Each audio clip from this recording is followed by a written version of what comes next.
Mandi janabah atau mandi junub adalah salah satu pokok dalam praktik bersuci. Mandi junub dilakukan untuk menghilangkan hadas besar. Maka dari itu, sah atau tidaknya mandi junub seseorang akan menentukan sahnya ibadah lainnya. Lalu, apa saja yang membuat mandi junub tidak sah? Tidak membaca niat. Membaca niat sebelum mandi junub termasuk hal penting. Inilah yang membedakan mandi junub dengan mandi biasa. Adapun niat mandi wajib bisa dilakukan dalam hati. Namun apabila mampu melafazkan secara lisan, hal ini lebih utama. Contoh lafaz niat mandi junub. Aku niat mandi untuk menghilangkan hadas besar dari janabah. Fardu karena Allah Ta'ala. Dalam mazhab Syafi'i, niat harus dilakukan bersamaan dengan saat air pertama kali diseramkan ke tubuh. Tidak dilakukan dengan benar. Mandi junub bisa saja tidak sah apabila tidak dilakukan dengan cara yang benar. Mungkin saja ada poin-poin tata cara mandi junub yang tidak sesuai.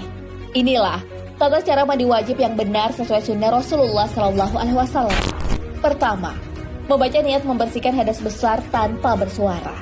Kedua, membasuh tangan sebanyak 3 kali. Ketiga, membersihkan bagian kemaluan dan sekitarnya dari kotoran dengan menggosoknya dengan tangan kiri. Keempat, mengulangi mencuci tangan. Lalu yang kelima, ambil udhu seperti biasa. Keenam, menyela pangkal rambut sampai kulit kepala dengan jari-jari yang sudah dibasuh ke air. Ketujuh, membasuh kepala sebanyak 3 kali dengan 3 kali menimba air sehingga seluruh permukaan kulit basah. Dan yang terakhir, basahi seluruh tubuh secara merata dengan mengguyur dari ujung kepala hingga ujung kaki. Dimulai dari bagian kanan lebih dulu, lalu bagian kiri.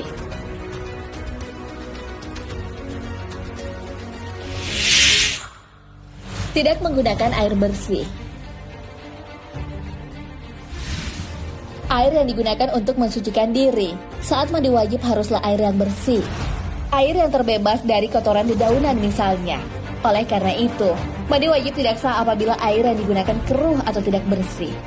Menggunakan air bersih ketika hendak mandi junub dikecualikan apabila dalam kondisi sulit mendapatkan air. Sulitnya menemukan air yang sama halnya berlakunya hukum tayamum. Ada bagian tubuh yang masih kering. Menghilangkan hadas besar dengan mandi junub harus membasahi seluruh anggota tubuh. Kewajiban ini berlaku pada bagian tubuh yang tersembunyi, termasuk juga lubang hidung dan mulut. Ini bisa dilakukan dengan berkumur atau menghisap air ke hidung dan segera mengeluarkannya. Dari Ibnu Abbas radhiyallahu anhu bahwa Maimunah berkata, "Aku pernah menyediakan air mandi untuk Rasulullah SAW. Lalu beliau menuangkan air pada kedua tangannya dan mencuci keduanya 2 kali atau 3 kali. Lalu dengan tangan kanannya, beliau menuangkan air pada telapak tangan kirinya. Kemudian, beliau mencuci kemaluannya. Setelah itu, beliau menggosokkan tangannya ke tanah.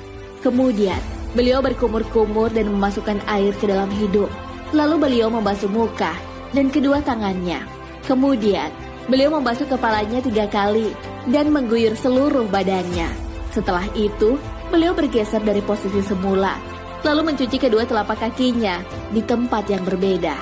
Hadis riwayat Bukhari dan Muslim.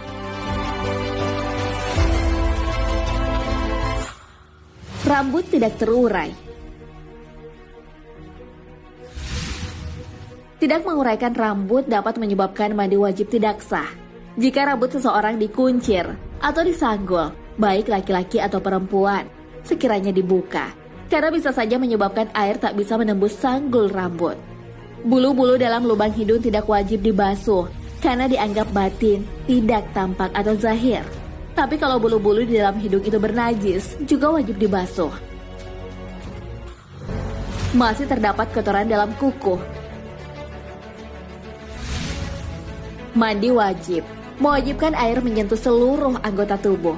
Kotoran yang ada dalam kuku bisa saja menghalangi air sampai pada bagian bawah kuku. Maka dari itu, sebelum melakukan mandi wajib, agar membersihkan dulu kotoran tersebut. Ini juga berlaku dalam kondisi kuku yang mengenakan kuteks. Kuteks harus dibersihkan tuntas terlebih dahulu, kecuali pewarna kuku alami yaitu henna. Tidak menutup aurat. Menutup aurat ketika mandi wajib termasuk hal yang penting untuk diperhatikan. Hal yang dapat membatalkan mandi wajib seorang, bisa saja ketika tidak menutup aurat. Sebagaimana ini berlaku dalam kehidupan sehari-hari.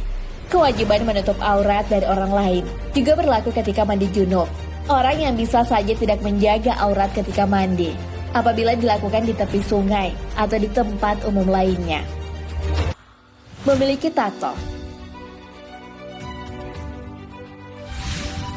Tato termasuk hal yang bisa membatalkan mandi junub, sebab tato terbuat dari tinta yang masuk ke kulit dan tak bisa ditembus air wudhu, sehingga membuat mandi wajib tidak sah ataupun batal. Rasulullah sangat tidak menyukai orang yang minta ditato. Hal ini sebagaimana yang terdapat dalam sebuah hadis.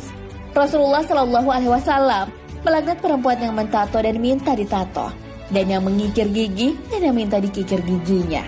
Hadis riwayat At-Tabrani. Namun terdapat kondisi khusus, misalnya bagi orang yang bertaubat dan belum mampu menghapus tatonya, diberikan keringanan. Nah, sahabat beriman, itulah sebab-sebab yang bisa saja membatalkan mandi wajib seseorang. Adapun sebab-sebab yang mengharuskan untuk melakukan mandi wajib, seperti selesai menstruasi, usai berhubungan seksual, mengeluarkan air mani, melahirkan, dan orang yang meninggal. Maka dari itu, Allah Subhanahu wa Ta'ala memerintahkan untuk bersuci. Hal ini sebagaimana yang dijelaskan di dalam Al-Quran.